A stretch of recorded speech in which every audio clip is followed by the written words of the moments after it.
Hi all, അസ്സലാമു അലൈക്കും. Welcome back to Silnas kitchen. ഇന്നത്തെ റെസിപ്പി സോയ വെച്ചിട്ട് നല്ല ടേസ്റ്റി ആയിട്ടുള്ള ഒരു അടിപൊളി വെറൈറ്റി ബ്രേക്ക്ഫാസ്റ്റിൻ്റെ റെസിപ്പിയാണ്.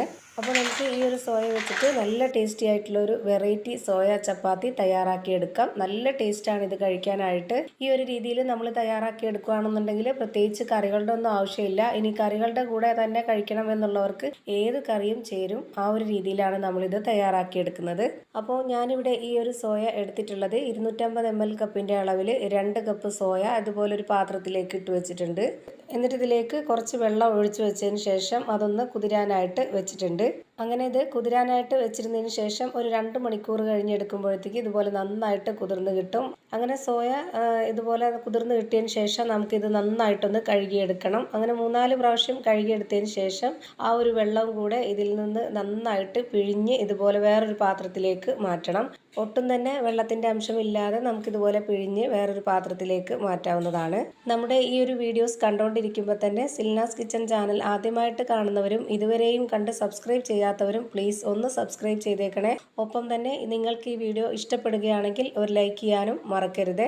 അപ്പോൾ ഞാനിവിടെ ഈ ഒരു സോയ നന്നായിട്ട് പിഴിഞ്ഞെടുത്തിട്ട് വെള്ളമെല്ലാം മാറ്റിയിട്ടുണ്ട്. ഇപ്പം ഞാനിതാ ഇതിൽ നിന്ന് ഒരെണ്ണം എടുത്തിട്ട് കാണിച്ചു തരാം. അതായത് ഇതുപോലെ വെള്ളത്തിൻ്റെ അംശം ഒട്ടും തന്നെ ഇറ്റ് വീഴാത്ത രീതിയിൽ നമ്മൾ പിഴിഞ്ഞ് മാറ്റിയിരിക്കണം. എന്നാലേ ഈ ഒരു റെസിപ്പി ചെയ്തെടുക്കുമ്പോൾ നന്നായിട്ട് പെർഫെക്റ്റ് ആയിട്ട് കിട്ടുള്ളൂ. ഇനി ഈ മുഴുവൻ സോയയും നമുക്കൊന്ന് ക്രഷ് ചെയ്തിട്ടെടുക്കണം. അപ്പോൾ അതിന് വേണ്ടിയിട്ട് ഞാനിവിടെ ഒരു മിക്സിയുടെ ജാറിലേക്ക് പകുതിയോളം ഇട്ട് കൊടുത്തിട്ടുണ്ട്. സോയ ഇതുപോലെ നന്നായിട്ടൊന്ന് ക്രഷ് ചെയ്തെടുത്തതിന് ശേഷം ഇതുപോലെ ഒരു പാത്രത്തിലേക്ക് ഇട്ട് കൊടുക്കുന്നുണ്ട്. ചെറിയ ജാറിൽ ചെയ്തെടുക്കണം എന്നുള്ളവർക്ക് ചെറിയ ജാറിൽ ചെയ്തെടുക്കാം. ഞാനിപ്പോൾ ഇവിടെ ഒരുപാടുള്ളതുകൊണ്ട് പെട്ടെന്ന് തീരാൻ വേണ്ടിയിട്ടാണ് ഇതുപോലെ വലിയ ജാറ് എടുത്തിട്ടുള്ളത്. ഇനി ഈ ഒരു മിക്സിയുടെ ജാറിലേക്ക് ബാക്കിയുള്ള സോയ കൂടി ഇട്ട് കൊടുത്തിട്ട് ഇതുപോലെ ഒന്ന് ക്രഷ് ചെയ്തെടുക്കുന്നുണ്ട്. ഇനി ഇതും കൂടെ ഈ ഒരു പാത്രത്തിലേക്ക് ഇട്ട് കൊടുക്കാം. അപ്പോൾ ഇവിടെ നന്നായിട്ട് എല്ലാ സോയയും ക്രഷ് ചെയ്തെടുത്തിട്ടുണ്ട്. ഇനി ഇത് മാറ്റി വെച്ചേക്കാം. അടുത്തതായി ഒരു പാത്രത്തിലേക്ക് 250 ml കപ്പിൻ്റെ അളവിൽ 2 കപ്പ് മൈദയാണ് ഇട്ട് കൊടുക്കുന്നത്. ഗോതമ്പ് പൊടിയിൽ ചെയ്തിട്ടെടുക്കണം എന്നുള്ളവർക്ക് അങ്ങനെയും ചെയ്തിട്ടെടുക്കാം. മൈദപ്പൊടിയിലാണ് കുറച്ചുകൂടി ടേസ്റ്റി ആയിട്ട് തോന്നിയിട്ടുള്ളത്. അതുകൊണ്ടാണ് മൈദപ്പൊടി എടുത്തിട്ടുള്ളത്.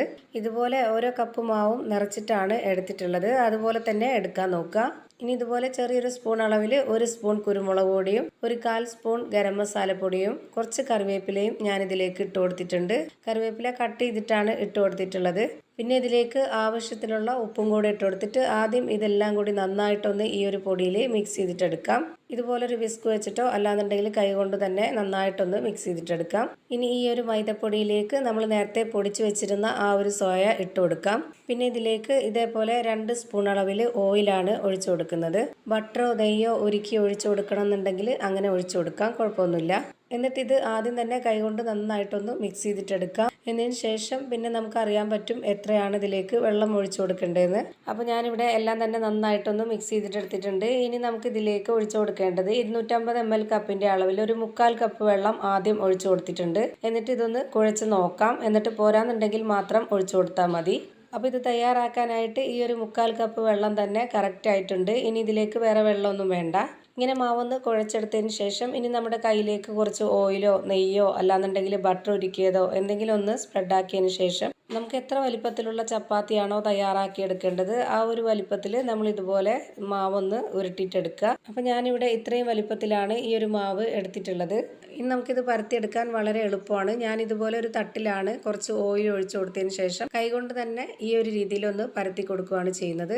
ഇതുപോലെ തന്നെ കൗണ്ടർ ടോപ്പിലോ അല്ലാന്നുണ്ടെങ്കിൽ ഇതുപോലൊരു ബോർഡിലോ ഇതുപോലൊരു പാത്രത്തിലോ ഒക്കെ ചെയ്തിട്ടെടുക്കാവുന്നതാണ്. എനിക്കിപ്പോൾ ഇതാണ് എളുപ്പമായിട്ട് തോന്നിയിട്ടുള്ളത്. അതുകൊണ്ടാണ് ഇതുപോലൊരു പാത്രത്തിൽ ചെയ്തിട്ടെടുത്തത്. ഇപ്പോൾ ഒരുപാട് കട്ടിയാവാതെ എന്നാൽ നന്നായിട്ട് നൈസായിട്ടും അല്ലാത്ത ഈ ഒരു പരുവത്തിലാണ് ഞാനിപ്പോൾ ഇത് റെഡിയാക്കി എടുത്തിട്ടുള്ളത്. ഇനി നമുക്കിത് ചുട്ടെടുക്കാവുന്നതാണ്. അപ്പോൾ അതിനായിട്ട് ഞാനിവിടെ ഒരു പാൻ വെച്ച് കൊടുത്തിട്ടുണ്ട്. അതിലേക്ക് കുറച്ച് ഓയിലൊന്ന് ഇതുപോലെ നന്നായിട്ടൊന്ന് സ്പ്രെഡാക്കി കൊടുത്തതിന് ശേഷം അതിലേക്ക് ഈ മാവ് ഇട്ട് കൊടുക്കാം. പാൻ നന്നായി ചൂടായതിന് ശേഷം ഈ മാവ് ഇട്ട് കൊടുത്തിട്ടൊന്ന് മീഡിയം ഫ്ലെയിമിൽ ഇട്ട് കൊടുക്കണം. എന്നിട്ട് ആ ഒരു ഫ്ലെയിമിൽ തന്നെ വെച്ചിരുന്നിട്ട് വേണം നമ്മളിത് വേവിച്ചെടുക്കാനായിട്ട്. പിന്നെ ഇതിന് മുകളിലേക്ക് കൂടി കുറച്ച് ഓയിലൊന്ന് സ്പ്രെഡാക്കി കൊടുത്തതിന് ശേഷം ഇതൊന്ന് തിരിച്ചിട്ട് കൊടുക്കാം. ഇപ്പോൾ ഇതിൻ്റെ ഒരു സൈഡ് നന്നായിട്ട് വെന്ത് കിട്ടിയിട്ടുണ്ട്. ഇനി ഈ ഒരു ഭാഗം കൂടി നല്ല പോലെ ഒന്ന് വെന്ത് കിട്ടട്ടെ. ഇനി ഇത് ഒന്നുകൂടി തിരിച്ചിട്ട് കൊടുക്കുന്നുണ്ട്. അപ്പോൾ ഇതിൻ്റെ 2 സൈഡും ഇപ്പോൾ നന്നായിട്ട് വെന്ത് കിട്ടിയിട്ടുണ്ട്. ഇനി നമുക്കിത് പാനിൽ നിന്ന് എടുത്ത് മാറ്റാവുന്നതാണ്. അപ്പോൾ ഇതുപോലെ തന്നെ എല്ലാ മാവിലും ചുട്ടെടുത്തതിന് ശേഷം ഒരു പാത്രത്തിലേക്ക് മാറ്റാവുന്നതാണ്. അപ്പോൾ ഇതാ അടിപൊളി ഒരു വെറൈറ്റി ടേസ്റ്റി ആയിട്ടുള്ള സോയ വെച്ചിട്ടുള്ള ഒരു ബ്രേക്ക്ഫാസ്റ്റ് ആണ് ഇവിടെ റെഡിയായി കിട്ടിയിട്ടുള്ളത്. തീർച്ചയായിട്ടും ഇത് എല്ലാവർക്കും ഇഷ്ടമാവും. അത്രയും നല്ല ടേസ്റ്റി ആയിട്ടുള്ള ഒരു റെസിപ്പിയാണ്. ഇത് കറികളില്ലാതെയോ കറികളുടെ കൂടെയോ എങ്ങനെ വേണമെങ്കിലും കഴിക്കാവുന്നതാണ്. അപ്പോൾ ഇത്രയേ ഉള്ളൂ ഇന്നത്തെ വീഡിയോ. വീഡിയോ ഇഷ്ടമായാൽ ലൈക്ക് ചെയ്യാനും കമൻറ്റ് ചെയ്യാനും ഷെയർ ചെയ്യാനും മറക്കരുത്. അതുപോലെ തന്നെ ഞാനിടുന്ന പുതിയ വീഡിയോസ് നോട്ടിഫിക്കേഷനായിട്ട് കിട്ടുന്നതിന് വേണ്ടി സബ്സ്ക്രൈബ് ചെയ്ത് ബെല്ലൈക്കൺ അമർത്തി അതിൽ ഓൾ എന്ന ഓപ്ഷൻ എനേബിൾ ചെയ്ത് കൊടുക്കാനും മറക്കരുത്. പുതിയൊരു വീഡിയോയുമായി വീണ്ടും വരും. Thank you for watching.